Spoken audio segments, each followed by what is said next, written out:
Le capitaine Thomas Sankara, chef de l'État du Burkina Faso, c'est l'ancienne Volta, a été tué, ainsi qu'une dizaine de ses compagnons d'armes, et immédiatement enterrés. Le coup d'État a été mené par le numéro 2 du régime, ami personnel du président Sankara, le capitaine Compaoré.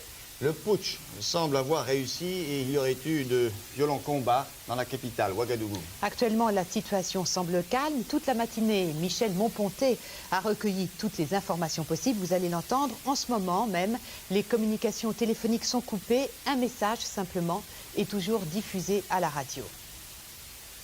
Le Conseil national de la Révolution est dissous. Le gouvernement est dissous.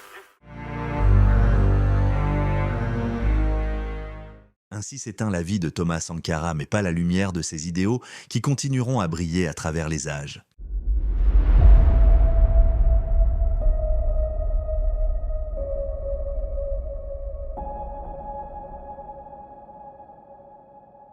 Thomas Sankara, né le 21 décembre 1949 en Haute-Volta, futur Burkina Faso, était un révolutionnaire, un visionnaire et un fervent défenseur de la justice sociale. Il croyait fermement que l'Afrique devait rompre avec ses chaînes coloniales et prendre en main son propre destin. En seulement 4 ans de pouvoir, de 1983 à 1987, il a mis en place des réformes audacieuses. Nationalisation des ressources, campagne de vaccination massive, promotion de l'éducation et de l'égalité des sexes. Il a refusé les aides internationales conditionnées, préférant miser sur les ressources locales. Son programme de reboisement pour lutter contre la désertification, sa campagne de vaccination qui a éradiqué des maladies mortelles et son plaidoyer pour les droits des femmes ont fait de lui un héros pour beaucoup. Il était un leader qui vivait humblement, refusant les privilèges du pouvoir. Il a également remplacé les voitures de luxe de l'État par des Renault 5, la voiture la moins chère disponible au Burkina Faso, symbolisant ainsi son engagement contre le gaspillage et la corruption.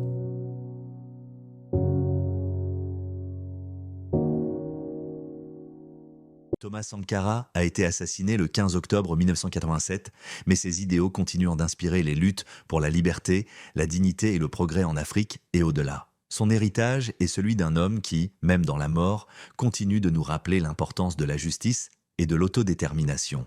C'est un nom qui ne nous renvoie qu'à un passé colonialiste. Par contre, Burkina Faso est un nom puisé dans le terroir même, qui a une signification dans notre langue. Qui veut dire patrie des hommes honnêtes.